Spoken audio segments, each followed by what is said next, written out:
Let's talk some baseball with our guy, Ian Casselberry, joining us, the all-everything with the Wise Guys. We got him for baseball. We get him for football. We could probably talk tiddlywinks if we needed to. How you doing there, Ian? I'm good. My tiddlywinks knowledge is a little outdated. But, okay. Well, I'm glad we had this conversation then. I don't want to, put you in harm's way. Well, I could give it a try if needed. I know. You're such a trooper like that, man. Great to have you in, buddy. As always, Ian's appearance talking baseball is presented by VistaNet Telecommunications. Wow, Ian, there's so much going on this offseason, really. So let's start first over in Colorado. The Rockies had their Fan Day event last week, but Nolan Arenado, the most popular Rocky, was not there. And apparently he has a beef with manager Bud Black. And what's going on there? What's Bud Black saying about this? Well, I think Nolan Arenado's beef is more with the general manager, Jeff Bridich, saying that he feels disrespected by Bridich. I don't know if that has to do with the trade rumors that have taken place. Some thought that Arenado feels like the team is in a rebuild when he believed that the team was going to be a contender. In 2018, this Rockies team won 91 games, and then they flopped to 71 wins last year. So he might feel like that Jeff Bridich promised him or made assurances that a contender would be built, yet the Rockies haven't really taken steps to do that, almost seeming as if their preference is to build with young players, of which they have many good ones, as fans of the Asheville Tourists know over the years, and have seen some of that talent come through here and get to Colorado 2-3 years later.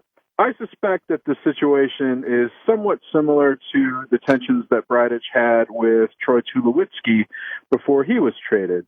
Arenado's deal has a no-trade clause, and this is just my speculation. I haven't read this or seen this reported anywhere, but my feeling is that Arenado is upset that Bridich was exploring trades without consulting Arenado, who has the ability to veto any trade. There have been some rumors, Arenado has been attached to the Braves, especially when they were faced with losing Josh Donaldson. The St. Louis Cardinals have shown a lot of interest, as have the Texas Rangers. So I think those are the two issues that I think Arenado might feel quote-unquote disrespected by. That one, he wasn't consulted on any potential trades, and two, that the Rockies haven't followed through on their assurances to build a contender since Arenado signed that 8-year contract.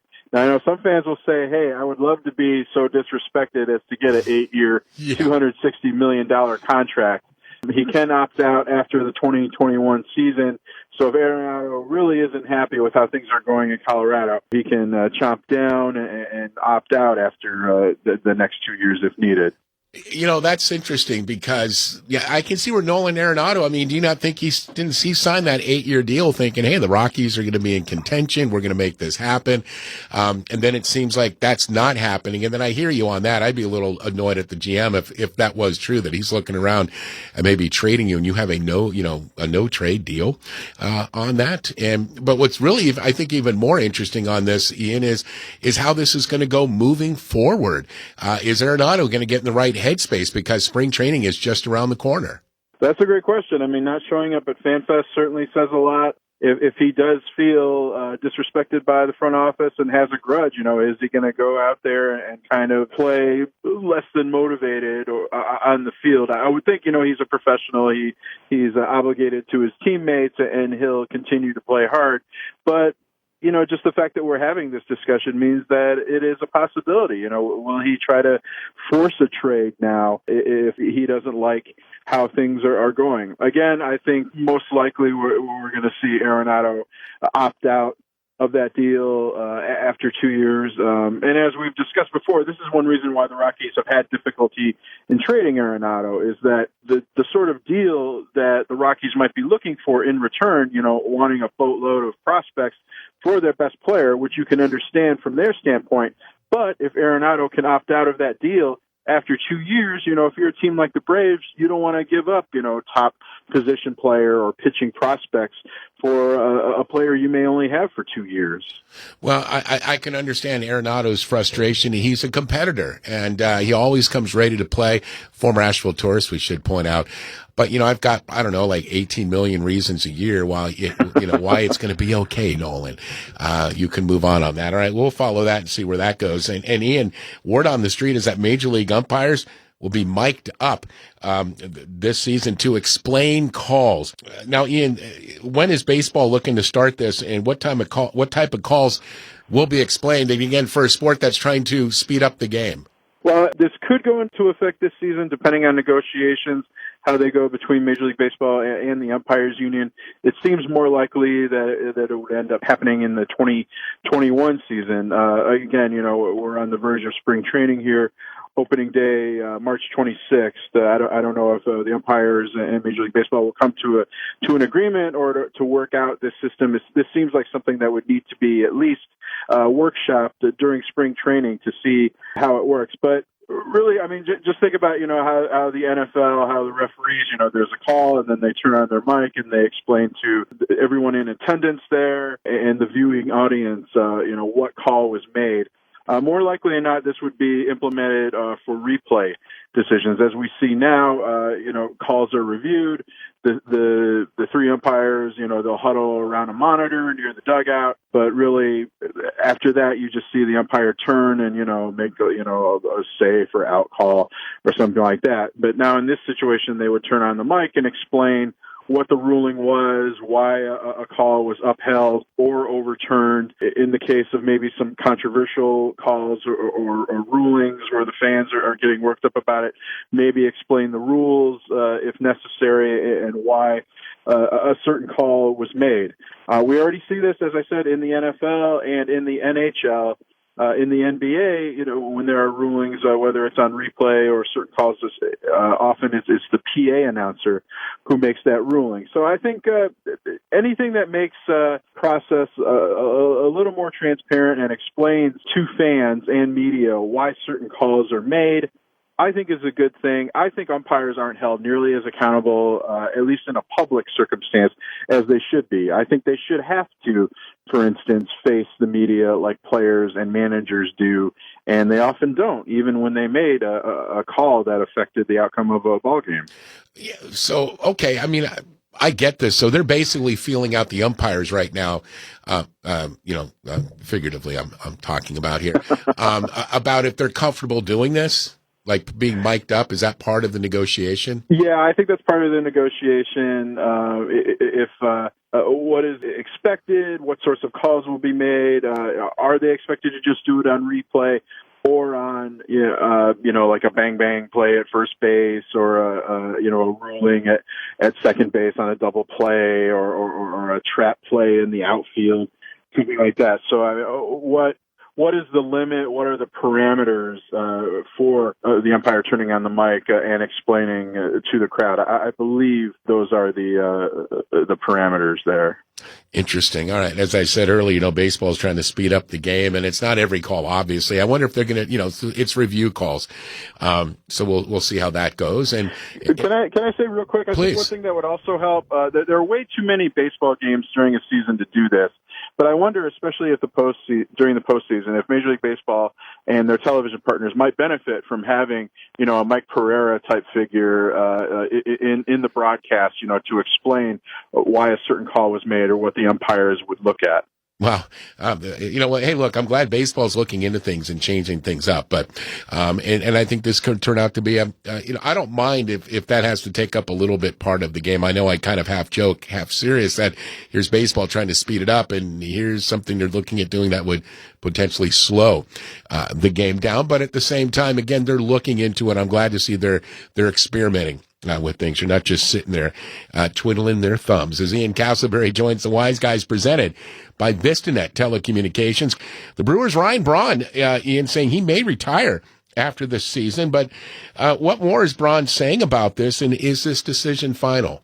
It's not yet final. Ryan Braun's contract does expire after this season. The Brewers and Ryan Braun do have a mutual option for 2021, either a $15 million option if it's picked up or a $4 million buyout if the Brewers decide to move on. So naturally, in terms of his contract, Braun's about at the end of his time with the Brewers anyway. But how Braun responds, back, and some issues have kind of affected his production in recent years. Of course, some people might say also the fact that he's not taking PEDs, which he was one dinged for, might be hurting his production as well. But he did have a very good season last year, batted .285, 22 home runs, 31 doubles, 11 stolen bases. Still a very productive player.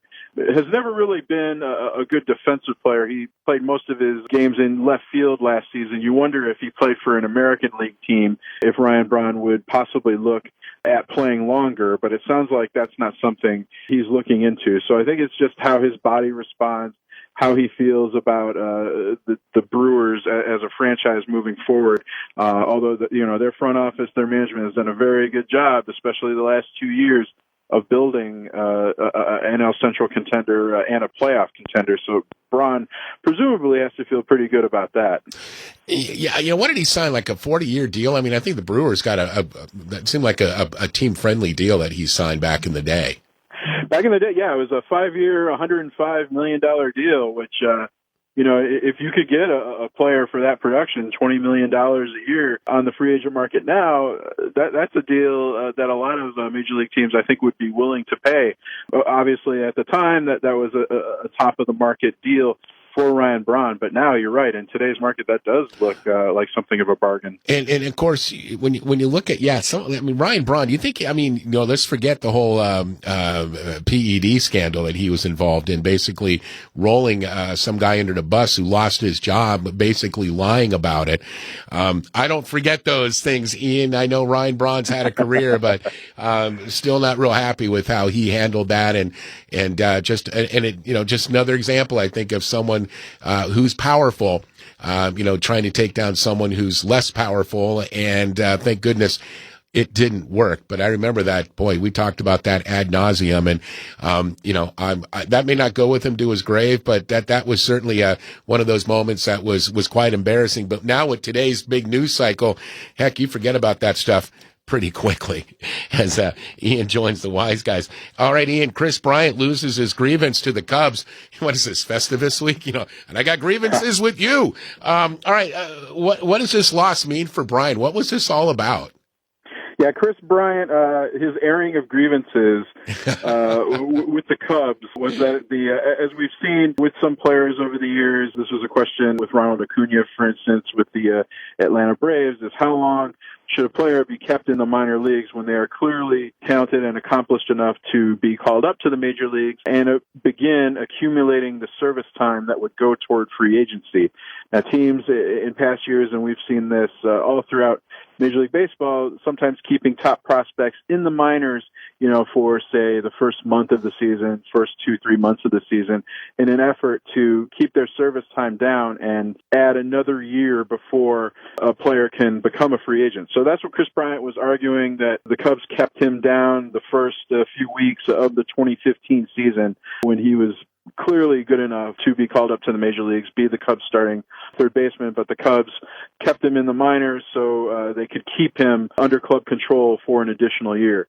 So Major League Baseball has ruled that that the Cubs did not do that with Bryant, and he does not get additional service time. The difference of this would have been, had Bryant won his grievance, he would have been a free agent after this season.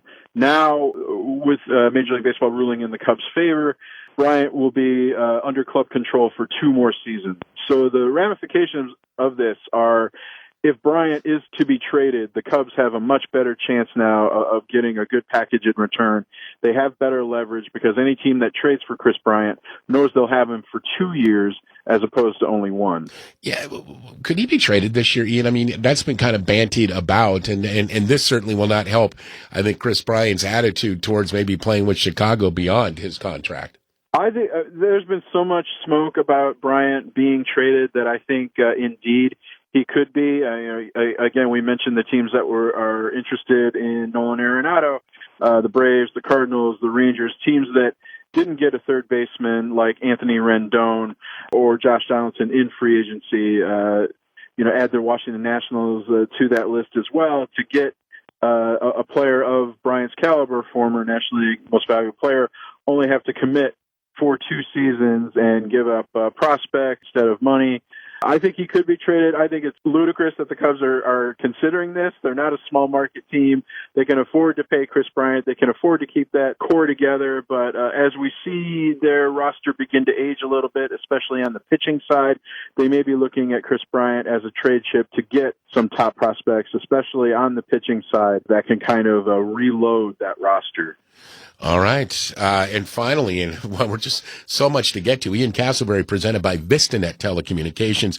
Houston, we may have a manager. Looks like he's a familiar name as well, Ian. Yeah, Dusty Baker, who I know you and I have talked for quite some time. How does Dusty Baker not have a job? He's an outstanding manager. He's been sitting there on the job market. We see veteran managers such as himself who are maybe not as analytically inclined as is the preference in baseball these days, not getting hired, while first-timers like Alex Cora, Aaron Boone, guys even hired out of the broadcast booth to take over these teams. But the Houston Astros, I think, if Jim Crane wanted to make a clean break, he certainly can't make a sharper break, certainly, than bringing in a veteran old-school manager like Dusty Baker. I wonder what the mix of this is going to be because, the Astros are one of baseball's leading teams in terms of using analytics, to assemble a roster, to form game strategy, etc. Dusty Baker, very much the old school from the gut kind of manager. But if the Astros want somebody who can win now, and, the Astros are certainly in that space, maybe they only have a window of 2 to 3 more years, and a veteran like Dusty Baker, whatever you think about Dusty Baker, he has won wherever he has gone. You may have problems with the way he handles a bullpen, the way he puts together a lineup, whether he's still kind of wedded to the idea of putting your fastest guy in the leadoff spot, even if he can't get on base, stuff like that. So I wonder if that's one reason. This move has not been made official. There are rumors that it certainly sounds as if Baker will be the Astros manager, but I wonder if that's part of it, that saying, okay, we think you can lead the clubhouse. You've dealt with controversies like Barry Bonds versus Jeff Kent, Barry Bonds, PEDs, Sammy Sosa, or dealing with a hothead like Bryce Harper. We think you can bring leadership and stability to this clubhouse. But, we don't necessarily like the way you do strategy, and this is how we like to do things in Houston, where the front office dictates lineups and strategy, and it'll be interesting to see if Dusty Baker plays ball that way. Yeah, if they want Dusty, they're going to have to switch things up. There's no doubt about that, man. Old school. We'll see where it goes, man. Always good stuff to talk about. Ian, we're back with you tomorrow. Yeah, we're going to hit you up around about 3:10 if that's okay, because we got lots of NFL. That's okay, yeah. Eager to talk football. Is there a big game coming up? I think there is. Let me find out more about that, and then I'll throw some questions your way. Is that cool? All right. Yeah, I'll be working on my game day menu. All right, excellent, man. Looking forward to it, my friend. Have a great rest of the day. Chat tomorrow. Okay, you too, Pat. Thank you. Thank you, Ian, very much. As always, Ian Casselberry with the Wise Guys. Our baseball update with Ian, presented by Andrea and Greg at VistaNet Telecommunications.